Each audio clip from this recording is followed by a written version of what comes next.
क्या आपने कभी सोचा है कि आपके घर के पिछवाड़े में एक खोया हुआ खजाना हो सकता है जिसे सालों से कोई नहीं जानता?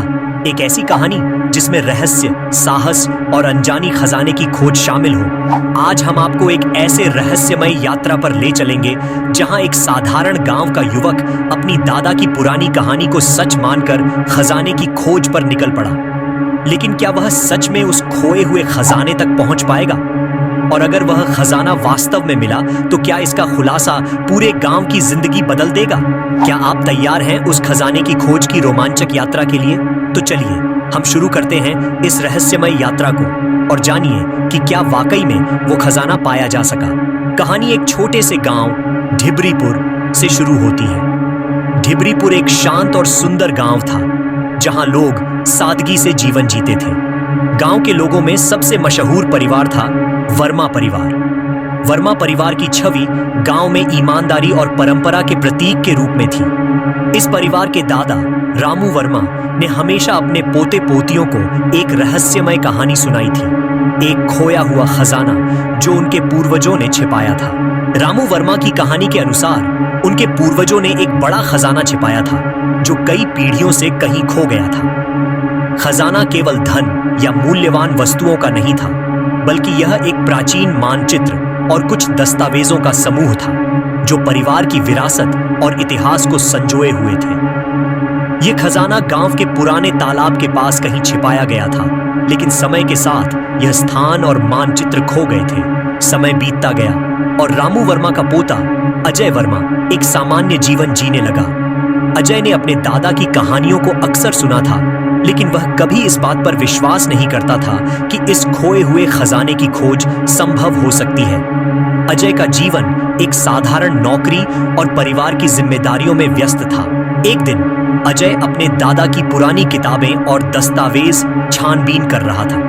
अचानक उसे एक पुराना धूल भरा मानचित्र मिला जो लंबे समय से एक किताब के बीच दबा हुआ था। मानचित्र पर कुछ अजीब संकेत और शब्द लिखे हुए थे। अजय ने महसूस किया कि यह वही मानचित्र हो सकता है जिसके बारे में उसके दादा ने बात की थी। मानचित्र के साथ एक पुराना दस्तावेज भी मिला जिसमें खजाने के स्थान और उससे जुड़ी कुछ संकेतों का वर्णन था। अजय ने निर्णय लिया कि वह इस रहस्यमय खोज को पूरी करेगा। उसने अपने पुराने दोस्तों और परिवार के सदस्यों को बताया, लेकिन अधिकांश ने उसे हंसते हुए कहा कि यह केवल एक पुरानी कहानी है। अजय ने फिर भी अपने मन में ठान लिया कि वह इस खोज को पूरा करेगा। उसने गांव के बुजुर्गों से भी सलाह ली और पुरानी मानचित्र और दस्तावेजों की मदद से खजाने की खोज शुरू की। पहली दिशा में मानचित्र ने उसे गांव के पुराने तालाब की ओर संकेत किया। यह तालाब अब सूख चुका था और अब केवल एक खाली जगह बची थी। अजय ने तालाब के आसपास खुदाई शुरू की। दिन रात की मेहनत के बावजूद उसे केवल पुरानी ईंटें, मिट्टी के बर्तन और कुछ अवशेष ही मिले। एक दिन खुदाई के दौरान अजय को एक अजीब ध्वनि सुनाई दी। उसे ऐसा लगा कि जैसे कुछ टकरा रहा हो। उत्सुकता और उत्साह से भरा अजय ने खुदाई को और गहरा किया। अचानक उसने एक बड़ा लकड़ी का बॉक्स खोज लिया। बॉक्स पुराना और घिसा पिटा था, लेकिन इसके ऊपर एक सुंदर नक्काशी की गई थी। अजय ने बॉक्स को सावधानीपूर्वक खोला। अंदर उसने एक प्राचीन मानचित्र, कुछ दस्तावेज और एक छोटी सी संदूक देखी। जैसे ही अजय ने बॉक्स खोला, एक अजीब हवा चलने लगी और आकाश में अंधेरा छा गया। उसे महसूस हुआ कि कोई अदृश्य ताकत उसकी खोज को बाधित करने की कोशिश कर रही है। अजय ने सोचा कि यह सिर्फ उसकी कल्पना है, लेकिन धीरे धीरे गांव में भी कुछ रहस्यमय घटनाएं घटित होने लगी। गांव के लोगों ने अजीब आवाजें सुनने की बात की और कुछ ने बताया कि रात के समय उन्हें अजीब आकृतियां दिखाई दी। अजय ने इन घटनाओं को गंभीरता से लिया और खुदाई के स्थान पर सुरक्षा बढ़ाने का निर्णय लिया। उसने अपने कुछ करीबी दोस्तों को साथ लिया और खुदाई के कार्य को पूरी सतर्कता से करने लगा। खजाना खोजने के बाद अजय ने पाया कि इसमें केवल पुराना धन नहीं, बल्कि परिवार की ऐतिहासिक धरोहर थी। दस्तावेजों में परिवार के पूर्वजों की महत्वपूर्ण घटनाएं, उनकी यात्रा की कहानियां और उनके द्वारा किए गए कार्यों का विवरण था।